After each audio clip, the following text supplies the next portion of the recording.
Hi, my name is Laura Wade and I'm a therapist. This is the first of a series of videos that is going to provide you with skills and tools to get the most out of your therapy. So you might be one of my clients. If so, hello, it's great to see you. If not, and you're looking to get the most out of therapy, I'm glad you found this. So the reason I created this video series is that 50 minutes is such a short time each week. And the skills I'm going to be presenting here, I think, are vital for getting the most out of therapy. Yet I love doing experiential exercises with clients. I find it to be so effective that I want as much time as possible to be doing that work. And I realized I could provide these videos as a way for you to access some skills and tools to get the most out of therapy. So this week is about priming the pump for compassion, empathy, and creativity. There are exercises that we can do to change where the blood is flowing in our brains so that we're more able to access what I think is vital in therapeutic work, which is compassion, so that we can feel loving towards ourselves, and creativity, so that we are able to see problems from a new light. So these exercises are to support you in priming your pump, getting the blood flow to the prefrontal cortex so that you're able to be more compassionate, accepting, and creative with what's happening in your life. So, how does the brain work? So, this graph is from Saj. I'll link to him in the show notes. And I think it's the best model for understanding how stress impacts the body that I've seen. So the goal is to be at this big arrow at level 1, this flat line in the middle. And that is where you are fully present and you have that ability to access compassion and creativity. But commonly in our lives, we're up here at the 2. And the 2 is an okay place to be. Our culture and society, I think there's a lot set up that we're at a 2. Driving in traffic, worrying about bills to pay, and what you're going to feed your kids for dinner. Like, there's a lot of things to track. That being at a level 2, you're more alert. And so what you go to, like if I were to hear some twigs breaking in the background, I'd become more alert and check to see if there were any coyotes or anything that I would need to protect myself from. Like if I were to see a pack of coyotes running at me, my body would quickly bring me up to level 3, and that is fight or flight. That is where you're filled with adrenaline. There's a very little blood flow to your prefrontal cortex. There's no reason for your mind to feel empathetic towards the coyotes. Your mind and body want to protect you, so it floods you with hormones that are best going to do that and diverts blood to where it's most needed. So when you're here, the blood flow is going to your arms and legs so that you're ready to run or fight, and it stops blood flow towards digestion. So some people can get upset stomachs if they're in fight or flight a lot. If this is a weird example, if the pack of coyotes jump on me and I feel it's hopeless, I don't know how I'm going to get away.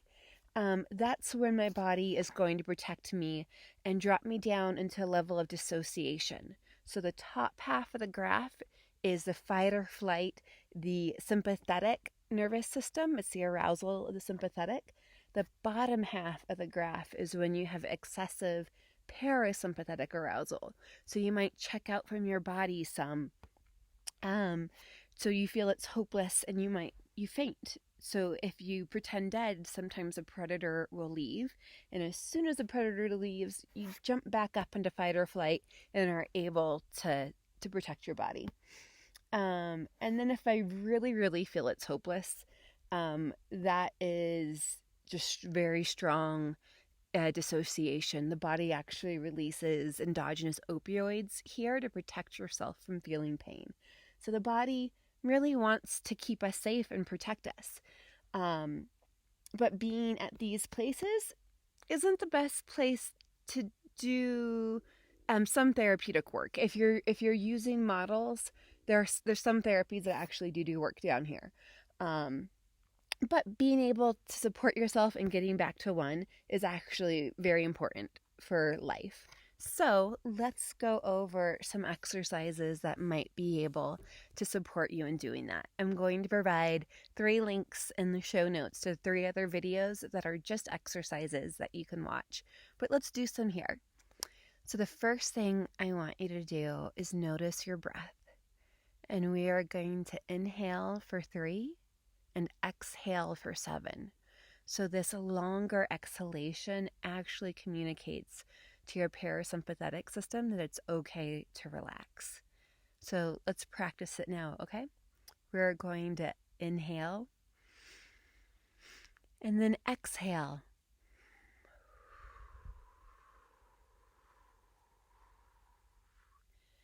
Inhale and exhale.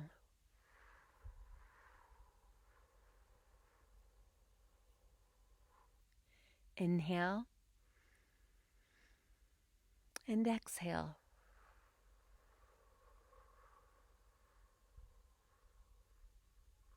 And last time. Inhale and exhale.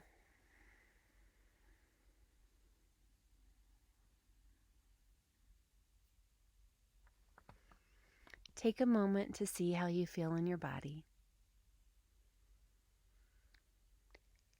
Do you feel even slightly more relaxed? If so, just take note of that. If not, that is okay. I forgot to explain one piece. When we're at a 2 and we're trying to get down to a 1, the body actually feels more anxiety at times before fully able to relaxing. So if you notice that you felt a little bit more tension, stick with the process or other processes. So all the exercises I'm going to introduce to you, not one exercise in research has been shown to support 100% of the people. If that exercise had been found, that's the only exercise I would share with you. But exercises are quite commonly effective for 60 to 70%. I think it really depends on the history of our trauma, where we're at in the healing process, and which exercises are going to resonate the most with you. So even if all the exercises are in common, I'd invite you, or uncomfortable, I'd invite you to pick out at least 2 or 3 to practice with and see if it changes over time, if any of them begin to resonate and support you in relaxing more. The second exercise is about coming into the present, and it is from Organic Intelligence, and it involves noticing where you're at. So let's take a moment right now and just see what you can see. Allowing your eyes to move wherever they want without restriction. And notice if anything catches your eyes. Maybe it's a cloud. Maybe it's a weed. Maybe you notice something that you feel more, the breeze on your skin. And allow yourself to see if anything in your environment, just by looking at it, could bring you a slight bit of joy. Even if it's just a little bit, just 1% more joy than where you're at now. But allow yourself to fully take in that object. Noticing the colors, the textures, or if it's a felt sensation. How does the breeze feel on your skin right now?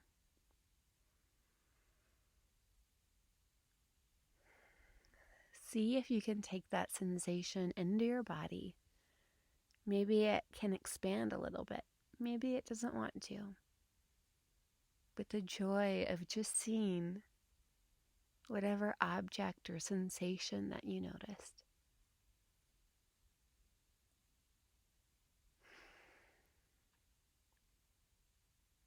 And taking a moment to sense your environment is really helpful at coming into the present. Our lives are filled with so much that about the future. Bills to pay, what are you going to feed the kids tonight, sick parents to take care of, that there's so much future thinking that we do nowadays. And there's past thinking too, that I'm not sure if it was as common in our lives for thousands of years when we lived in environments more like this, that we didn't need to do as much present and future thinking, and how this differentiates us from animals who don't store trauma in their system, because they are very present, or most animals don't store trauma in their system when they're allowed to release it and when they live in the wild. And there's definitely some animals that hold trauma in their systems that have had difficult experiences, mostly with humans. Anyways, a third exercise. So say you are driving to your therapy session and you get cut off. Like, oh my goodness, you think you're just about to hit that vehicle. Like, your adrenaline is up. So when you're in a safe space, a way you can release that adrenaline in your body is by shaking.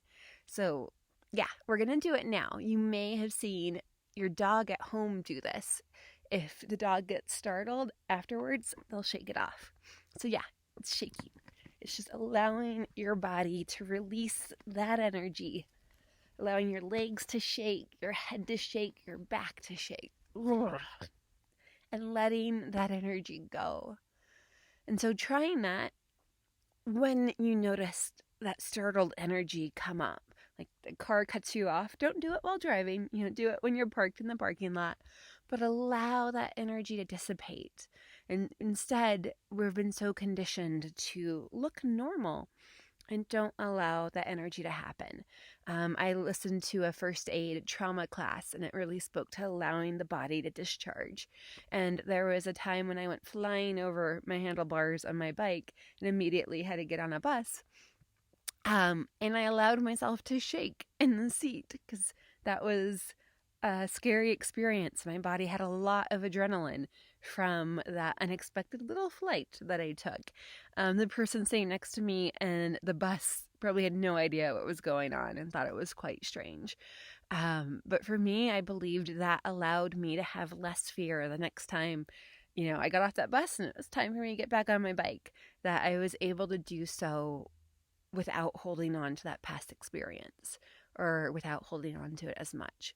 Well, I hope these 3 exercises have been useful or inspiring, and I really encourage you to take 5 or 10 minutes out before you come into a therapy session and try one of these exercises.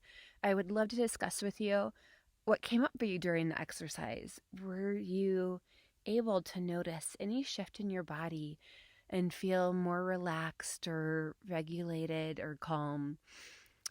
Because that is such an important skill set to build, to bring our nervous system back to calm and compassion and creativity. Thank you for tuning in, and I'll be sending out another video next week. Take care.